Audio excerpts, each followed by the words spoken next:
सतपुड़ा के जंगल कविता किसकी है? भवानी प्रसाद मिश्र की। भवानी प्रसाद मिश्र दूसरे शतक के कवि हैं। और भवानी प्रसाद मिश्र जी का जन्म कब हुआ था? 1913 ईस्वी में। और गीत सतपुड़ा के जंगल कहाँ संकलित है? गीत फरोश 1953 में संकलित है। देखो अपनी जितनी कविताएं किस काव्य में संकलित हैं इसका मैंने पहले ही आपका जो सिलेबस करवाया है ना, वहाँ क्रम वाइज लगा के वीडियो बना दिया है, और वहाँ से देख लेना, क्योंकि जितनी कौन सी कविता है किस में संकलित है वो वहाँ दिया हुआ है, तो वहाँ अच्छे से देख लेना।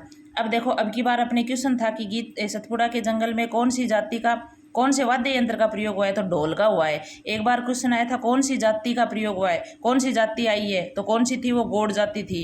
तो मैंने इसमें से जितने इंपॉर्टेंट क्वेश्चन बन रहे हैं वो सारे लिख दिए यहाँ पे। त्योहार कौन सा है? होली।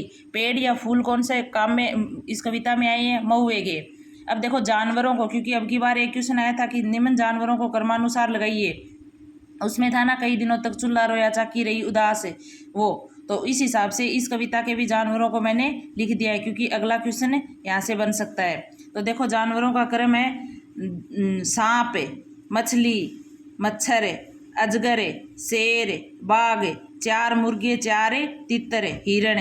तो ये इसको क्रम वाइज ही मैंने आपको लिख के बताया है। अब देखो एक बार क्वेश्चन आया हुआ है कि सतपुड़ा के जंगल में जंगल के लिए किन किन विशेषणों को काम में लिया गया है?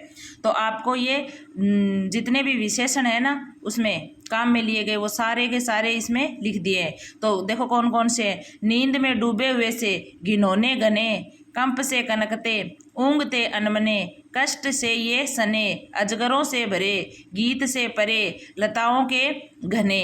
तो यानी इतने विशेषण काम में लिए गए हैं। एक बार क्वेश्चन आया था नेट में ही अपने कि निम्न में से कौन से जंगल के विशेषण है? तो 3 तो थे यहाँ पे, ये नींद में डूबे हुए से घिनौने घने, कंप से कनकते, 3 तो ये थे। ABC वैसे ही लिखना था, और 2 कोई और दिए हुए थे। अब देखो एक अपनी कविता है गीत फरोश। गीत फरोश कविता गीत फरोश काव्य संग्रह में संकलित है, और कब है ये? 1953 में ही है। इसमें देखो कौन से शहर का नाम आया है? पुणे शहर का। और इसमें कौन से रोग का नाम है? तपेदिक रोग का नाम है।